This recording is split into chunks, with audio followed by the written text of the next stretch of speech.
Welcome to Sacrilegious Discourse. For this is what the Sovereign Lord says. Why do you need prophets to tell people who you are and what you want? If you can justify everything that the God of the Bible has done, then you can justify any of your behavior. A lot of this mentality is trickling into what is now mainstream right-wing Christianity. I am capable of empathy greater than this God of the Bible. This is a Bible that they tell kids. This is the good Lord. This is the good book. He is fantasizing about murder, mass murder. Head over to sacrilegiousdiscourse.com right now to find out how to leave us a review or support us on Patreon.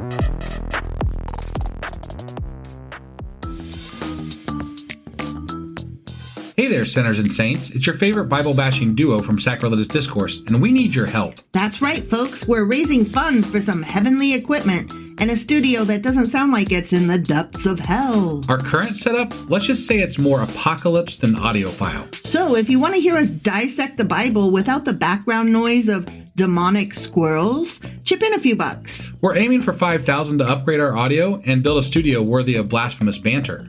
Donate today and help us spread the good word of atheism. You can find a link right on our homepage, sacrilegiousdiscourse.com. Every dollar counts. Even if it's from your collection plate.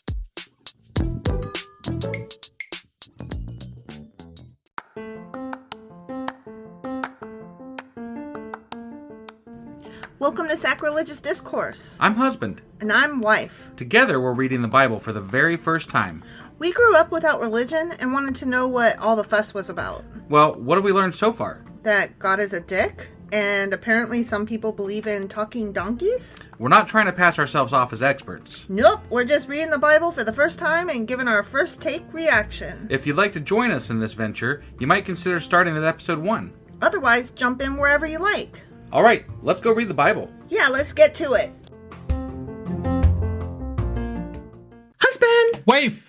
Guess what today is? Well, it's a little late in the day, but today is Saturday, which means that we are doing our Q&A Saturday. That's right. And what do you got for us on the Q&A today? Well, we didn't have any specific questions, but we were kind of curious about around what time period was the book of Ezekiel written. Yes, I am definitely curious about that. Then we were also curious about golems, which we have discussed before. We have, but I think it was a Patreon It was a Patreon episode, okay. So we're going to get into that a little bit today. All right. And then also, I had come across some interesting things about the 4 faces of God. Okay. And I feel like that will be interesting. Does this relate to the 4-headed angel thing? Yes. Okay. Yes, it does. All right. So are you ready to get on into this then? I am. All right, let's do it. Okie dokie.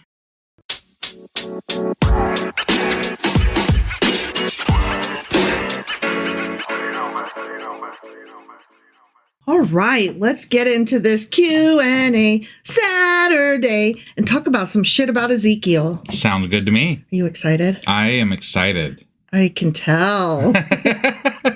So we had a question about when the fuck this book was actually written. Yes, I am very interested in that because it matters as to how this all relates to everything that we're talking about. Mm-hmm. So yeah, I am very curious about this. So the book itself indicates that the prophecies of Ezekiel occurred from about 593 to 571 BCE.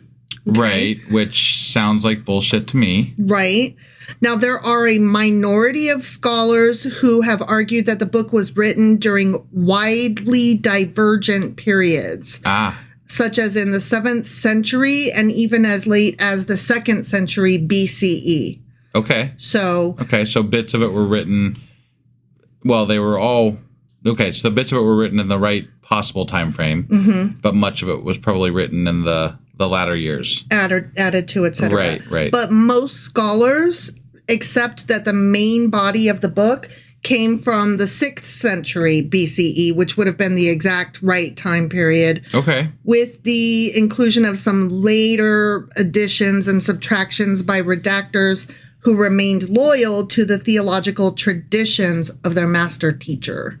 Okay. So it concerns me that, well, I don't believe in prophecy. Right. So no, me neither. I would like to. I mean, I don't know. I have to believe that the exactness of the prophecies came at a later date. Right. Because it's too correct to sit well with me.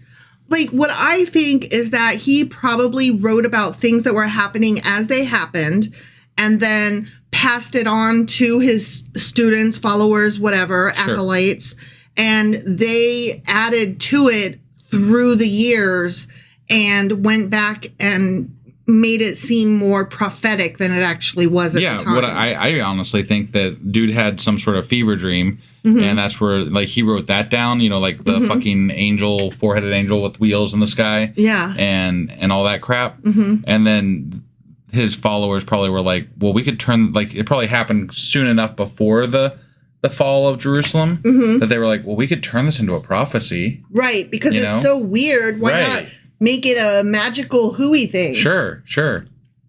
And there may have even been some things like brewing with regard to shit happening too, which might have like made him say some things that were like somewhat prophetic. That's what I mean. Like, I think that he probably wrote some of it as it was happening, or was able to see some of the politics unfolding just like Jeremiah did, and be able to kind of see the writing on the wall in some of the stuff. But like, as far as the exactness, I'm positive that had to have been written later, because much like you, I do not believe in prophecy. Right. So I'm sure you did a lot of research into this and you couldn't find any like solid information about when things were exactly written. Everything that I just told you is what I found. Got it. So that's a little disappointing. Yeah. But I'm going to go with my gut here and say prophecies aren't real. Oh, same. I mean, I like the minority of the scholars say that, it was started early on during when he lived, and then it was, added to and finished up as late as the 2nd century BCE. Got it. Like, that makes the most sense to me. It really does, yeah. So I'm going to go with that and say that the majority of the scholars who say, no, it was written during that time period, I'm going to be like, no, you guys must secretly... Something was written during that time period, and then it got added on to. Yeah. So... I'm like, I guess most scholars are believers in magic then. And that's sad to me and weird. You do a lot of your research with apologists. I mean, not always, but like sometimes. So I do my research to include apologist perspectives to know what to look for when I'm looking for facts. Because I don't know what I'm refuting until I see what they're saying. And that's how I build my questions. Got it. So it's not that I'm using them for research and reference. I'm using them as a starting point of what I'm going to bounce ideas off of. Okay. If that makes sense. Yeah. No, I knew they were in the mix there somewhere. They are, sure. Yeah. But no, where I got this from was the fact-based stuff that I researched. Okay. So that was not apologist speaking. So we simply don't know the exact answer. We simply don't know. Okay. That minority and majority of scholars, that is what's out there. That's the information available to us at this time. Got it. Okay. So the next topic was golems. Yeah. Now, we did a Patreon episode over this, and that came out on September 10th. The teaser is available in our regular feed if you wanted to go back and, just listen to that to get a feel for it. Yeah, and of course, the full episode is still available on our Patreon, too. So. Yep. So if you wanted to get the full dive of that, it was a really good episode. Yeah. I do remember enjoying it very much. So I think when we did it, we had just recently watched a movie or something about a golem. Yes. That's right. And that's why my thoughts went to golem, because in that show there was something about a scroll in their mouth. Yeah. So like that's where my thoughts went to because of that. So yeah. So highly recommend that if you're on Patreon to go listen to that episode if you haven't already, or if you don't remember. And if you're not on Patreon, maybe consider doing the trial. Yeah. And there's a free trial. Binge a bunch of our Patreon episodes, including the one on golems. Yeah, for sure. So this won't be as in-depth. I'm just kind of going over a little bit, like glossing it. Right, okay. Right. Yeah. So a golem is an animated anthropomorphic being in Jewish folklore, which is created entirely from inanimate matter, usually clay or mud. Right. Okay. Right. Typically, the word connotes the unfinished human being before God's eyes. So unfinished, it can also be my light form, raw material, embryonic or incomplete substance. Okay. Unsophisticated. And in modern Hebrew, the word golem is used to mean dumb, helpless, or pupa, meaning unfinished. Got it. Okay. Someone who is lethargic or in a stupor. And similarly, it is often used today as a metaphor for a mindless lunk, which I need to call people that. Yeah. You're a mindless lunk. You damn golem. Yeah. Or other entity that serves a man under controlled conditions, but is hostile to him in other circumstances. Okay. And we talked a little bit more about that in the Patreon episode. Got it. Where there's a little bit of Amelia Bedelia stupidity compliance. Got it. Right, Careful right. what you wish for and that kind of thing. Sure. That happens with golems. You have to word it very carefully, et cetera, et cetera. Understood, yeah. And the effigies of Jewish folklore were brought to life by means of a charm or of a combination of letters forming a sacred word or one of the names of God. And the letters written on paper were either placed in the golem's mouth or fixed to its head. And there you go. Yeah. See? And that's why I thought golem when Ezekiel fucking ate God's words. Yeah. On a scroll. And then the letter's removal deanimates the golem. Right. So all we had to do was find Ezekiel and take the words back out of his mouth, and then that would be the end of that. Yeah. So I don't know that ever happened, unfortunately. I have to wonder if that's some sort of a reference to, part like that. That's very much part of Jewish lore. Mm-hmm. So like that is a weird way to phrase something with regard to taking an order from God if you're not choosing to invoke that symbolism. Yeah, right. Right. So it's just, we're going to come across this whole eating the word of God and the four-faced angel beings with many eyes things again in the book of Revelation. So sure. Just so you know, this is a thing that we'll see again. Right. And we'll be just as curious at that point, if not more so, because it never gets cleared up. Right. Well, at that point, you've got, Christianity kind of counter to the whole ideology of Judaism. So, exactly. They're not necessarily going to believe that the eating of the words means the same thing that the Jewish people think. Right. So it's... And that's what's making our research at this point, I should say my research at this point, a little more difficult because we've reached the part of the Bible, we've reached the part of the Old Testament that has been borrowed from, stolen, and usurped by the Christian side, the New Testament. Heavily. Yeah, so I have to dig further to get past what the Christians are saying about this stuff. Yeah. And I'm like, that's cute that you're saying that, but that's not what we're here to talk about. We are and we aren't. Right. I mean, in some ways, yes, because that's why we're reading the Bible. Yeah. But in other ways, we're not there at that part of the story yet. We still want to understand the origins of this belief from the perspective of the people that believed it at the time. Right. And it's hard to do that through the filter of Christianity. Yeah. Like, I'm trying to learn about Judaism right now. Thank you. Can you... We'll get to you, Christians. Christians just step off for a minute? Yeah. And it makes research very frustrating. Right. Like, I'm trying to learn about what the Jewish people thought of this stuff, not you. Right. So let's talk about some examples of golems throughout history, because the Jewish people were not the only ones. Like, they didn't have the end-all be-all of the golem life. Okay. Mm-hmm. So the creation of life from clay is a birth theme that appears throughout world religions and mythologies. It can also be seen as one of the gods who craft humans out of early materials. So the word golem occurs only once in the Bible, in Psalm 139, verse 16. Your eyes saw my unformed body. All the days ordained for me were written in your book before one of them came to be.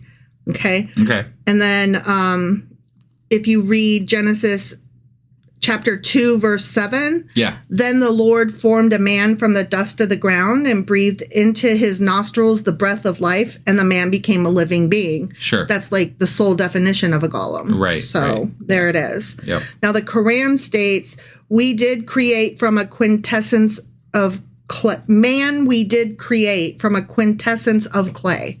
Okay. So it's very similar. Well, yeah, I mean, the Quran is based off, it's all the same God. They all come from the same place. Right. Yeah.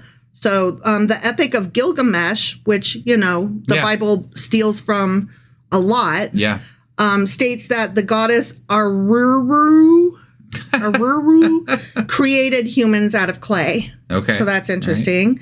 The Sumerian myth of Enki and Ninmah states that humans were fashioned from clay to serve the gods. Okay. The Babylonian epic of Atrahasis states that humans were created by Nintu from mixing clay with the blood of a sacrificed god. I would love to get some blood of a sacrificed god up in here. Yeah, that would be epic. Yeah.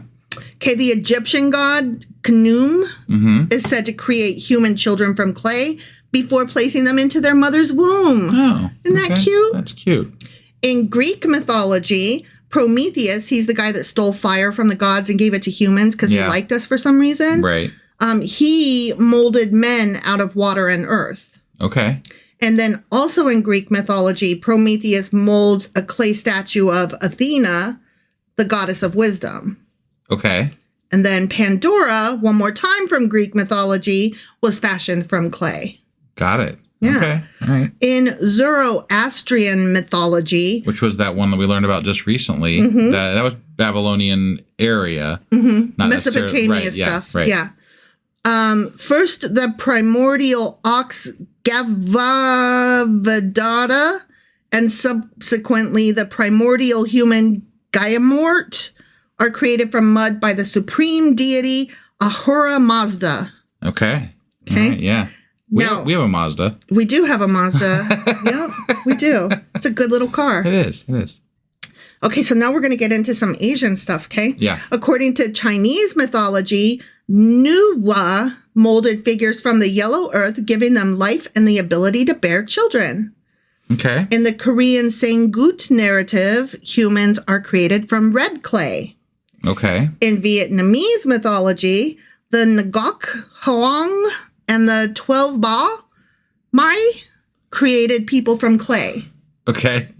I'm sure I fucked all of these up. I'm sure you did too, but I'm doing my darndest though. Yeah, I have a good heart. I mean well. You do. Central Asian mythology, including Altaic and Mongolian, have stories about how the god Olgan created the first man, Erlik, from clay floating on the surface of water. Oh, okay. So not just like clay, but like scum and clay. Right, yeah. You pun scum.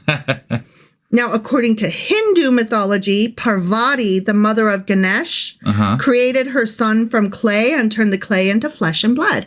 Okay. Cute. Several African cultures hold that the human race was created from clay. Some stories include clay and skin or clay and wood, but they're all clay. Got it. And then in the Hawaiian tradition, the first man was composed of muddy water. Okay. But not the scum. Got it. Yeah. The Maori people believe that Tane Mahuta, god of the forest, created the first woman out of clay and breathed life into her. According to Norse legend, the god Thor, god of thunder. Yeah. Not the hot guy in the MCU, but... I mean, whatever. Right. That guy encounters a giant who was made from clay. Okay. So that's cool. Yeah. And according to the beliefs of some indigenous Americans, the Earth Maker formed the figure of many men and women, which he dried in the sun and into which he breathed life. I see. So every culture on the planet pretty much has a creation story for man that involves them being made out of the earth. Early primitive humans are like, look, I can mold stuff with this. Oh, I bet that's how God did it. Yeah. Okay. Cool. Cool. Call me shocked. Right. Exactly. So we have some modern day artifices that are often referred to as golems in a different sense. Okay. Like artificial intelligence or robots or, anything like that. Sure. Similarly, Pinocchio. Sure. And zombies. Okay. All right. And, of course, Frankenstein's monster. Mm-hmm. The subtitle to that book is Or the Modern Prometheus. Oh. Okay. So. Right. There we go. Direct reference, yeah. Yeah, yeah.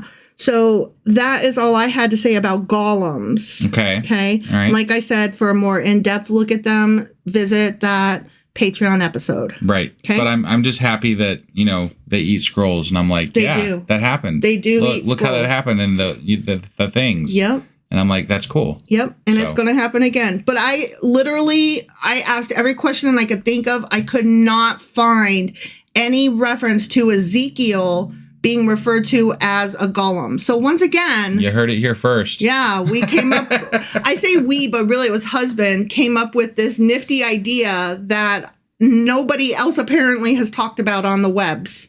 Well, I mean, it doesn't necessarily make it true. It's just, it's an interesting notion, though. I don't think there's any way to tell what is actually true about what they were writing about, because it was written so long ago and interpreted so many different ways that the original meaning has probably been lost, millennia ago. Oh, sure. So, I mean, I feel like if I thought it's a worthwhile thing to think, maybe. Yeah, sure. At least to pursue slightly. Yeah, I'm not saying that, what you said is true or not true. I'm just saying it's interesting that I can't find anybody else having thought the same thing. Sure. That's the interesting thing to me, because what you said is so obvious in retrospect. Right. Yeah. I'm like, why didn't I think of that? So let's talk about the four faces of God. Okay. Mm-hmm. And the reason that I'm referring to it that way, rather than as the angels who had 4 different faces, or whatever those winged beings were that Ezekiel claims to have seen. Right. Yeah. Is because later on in the book of Revelation, we're going to come back to this same vision that somebody else has. I think some guy named John, maybe. Sure. But again, this is completely separate from, this is Old Testament versus New Testament. Yes. So, but they're referred to as the 4 faces of God. Sure. Also because in Genesis in the early, and I should have cited this and I didn't because it just occurred to me. In the early chapters of Genesis, God is referred to as having 2 faces. I don't know if you recall I remember that. Yeah. So that's why everybody just calls it the 4 faces of God. Okay. All right. So specifically what we're referring to is Ezekiel chapter 1, verse 10. Okay? Mm-hmm. Their faces looked like this. Each of the 4 had the face of a human being, and on the right side, each had the face of a lion, and on the left side, the face of an ox. Each also had the face of an eagle. Okay? Okay. So according to the book of Numbers, the encampment of Israel were divided into 4 divisions under their banner around the tabernacle. Okay. So do you remember that's when Moses was telling everybody to line up and get in their different little camps or whatever? Yeah. And the divisions likely refer to an insignia, perhaps comparable to a family crest, unique to each tribe. Since Moses characterizes each tribe in a particular fashion in Deuteronomy chapter 33, it is likely that certain symbols were associated with each individual group. Okay. Okay. As the Israelites were commanded to encamp, each by his own standard with the ensign of their father's house. Do you remember all of that? He's telling them, line up by your father. Yeah, right. Okay. The direction has been considered as implying that they possessed 3 varieties.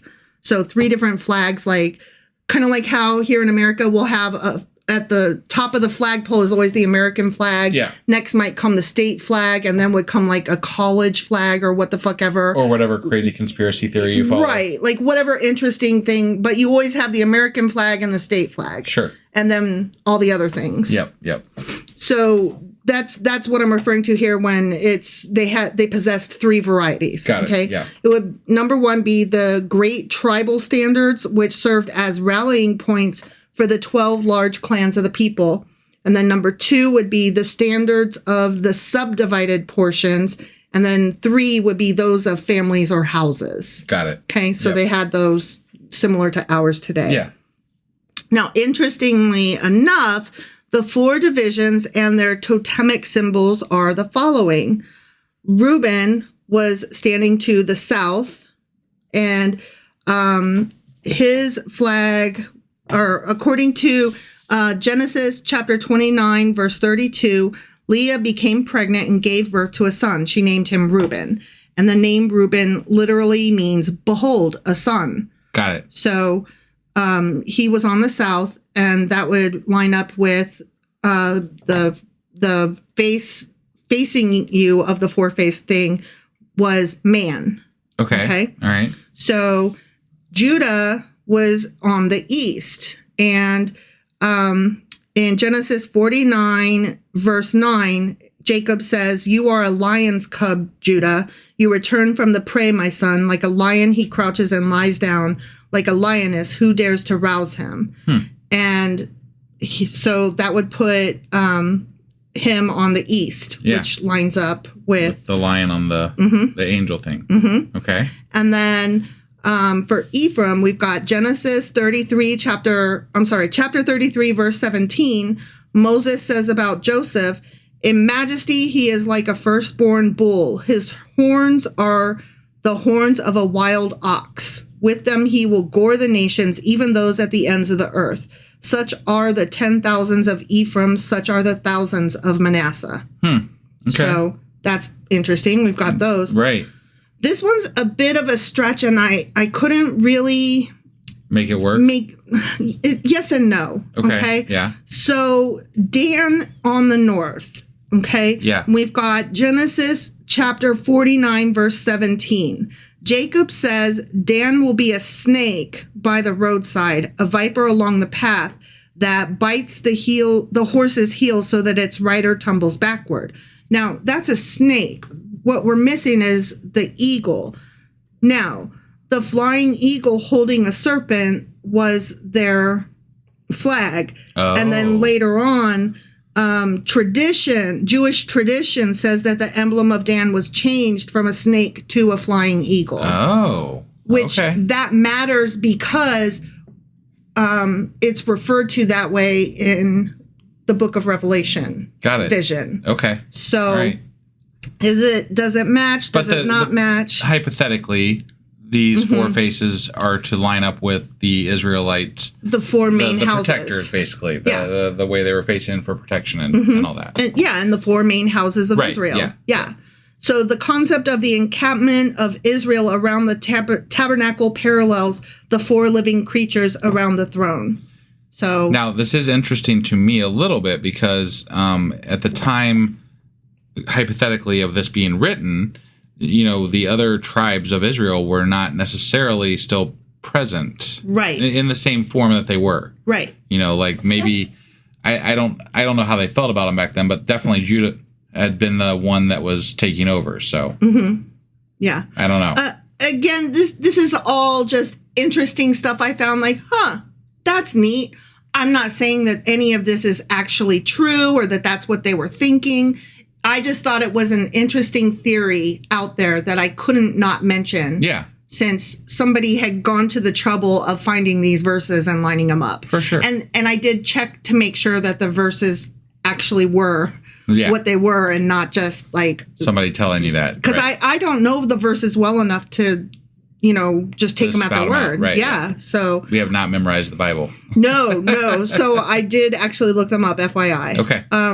So I went ahead and brought in, just for future reference so that we can be on the lookout, the verse referred to in the book of Revelation that also has this same vision. Okay. Yeah. It's Revelation chapter 4, verses 6b through 7. Okay. So the second half of verse 6. Sure. Okay.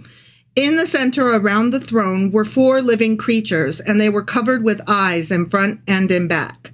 The first living creature was like a lion. The second was like an ox. The third had a face like a man. The fourth was like a flying eagle. Okay. So. Sure. There it is. Yeah. Okay. Okay. So this, like I said, will come back, but not because, he had the same visions, probably so much as that the entire book was like, let's see what we can steal from all of those prophets that were, the important Jewish people. Right. Yeah.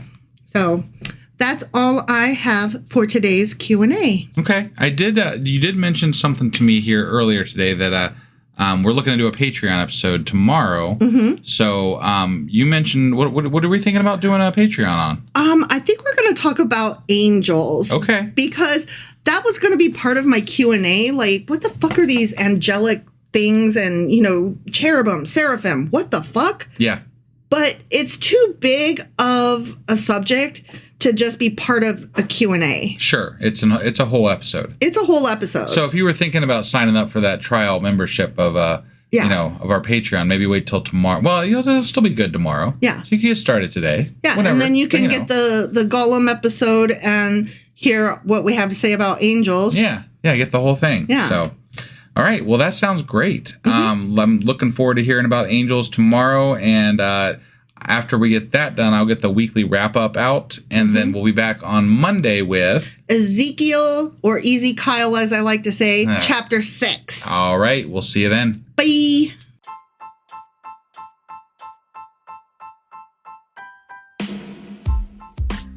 Hey, wife, I guess that's the end? But husband, that's just sad. It doesn't have to be. We are on lots of social media platforms like Twitter. Our handle there is sacrilegious_D. For D's nuts. Oh my God. Stop doing that. Anyway, we're also on Facebook, Instagram, and Pinterest. There's a link to all of our social media sites at our website.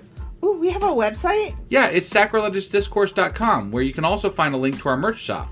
We have a merch shop? Yep, we have podcast-themed clothing, mugs, notebooks, and more, as well as an atheist and science-themed products. Wow, our fans should really go check that out right now. Definitely. They can get in touch with us by sending an email to sacrilegiousdiscourse@gmail.com. But before they do that, we could really use some help. Oh yeah? With what? Well, it's not free running the podcast, and we need some financial support in order to get better equipment, which will free up time so we can concentrate on our podcast and our fans. Okay, so what should they do? Head over to patreon.com/sacrilegious discourse and sign up as a contributor on our podcast. Supporters there receive additional bi-weekly episodes that we record just for our Patreon members for as little as $2 a month. Also, we'd really appreciate it if you would like and subscribe on whatever platform you're using. And Apple Podcast reviews help us out tremendously. Like and subscribe. Leave an Apple review. Join us on Twitter. Support us on Patreon. That's a lot of instructions. Don't forget to say thanks. Thanks. Okay, bye.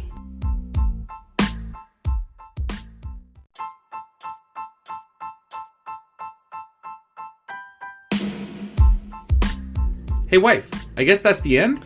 But husband, that's just sad. It doesn't have to be. We are on lots of social media platforms like Twitter. Our handle there is sacrilegious_D. For D's nuts. Oh my God. Stop doing that. Anyway, we're also on Facebook, Instagram, and Pinterest. There's a link to all of our social media sites at our website. Ooh, we have a website? Yeah, it's sacrilegiousdiscourse.com, where you can also find a link to our merch shop.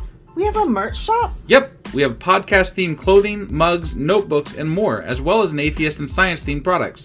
Wow, our fans should really go check that out right now. Definitely. They can get in touch with us by sending an email to sacrilegiousdiscourse@gmail.com. But before they do that, we could really use some help. Oh yeah? With what? Well, it's not free running the podcast, and we need some financial support in order to get better equipment, which will free up time so we can concentrate on our podcast and our fans. Okay, so what should they do? Head over to patreon.com/sacrilegious discourse and sign up as a contributor on our podcast. Supporters there receive additional bi-weekly episodes that we record just for our Patreon members for as little as $2 a month.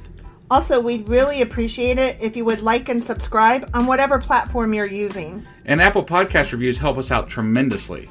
Like and subscribe. Leave an Apple review. Join us on Twitter. Support us on Patreon. That's a lot of instructions. Don't forget to say thanks. Thanks. Okay, bye.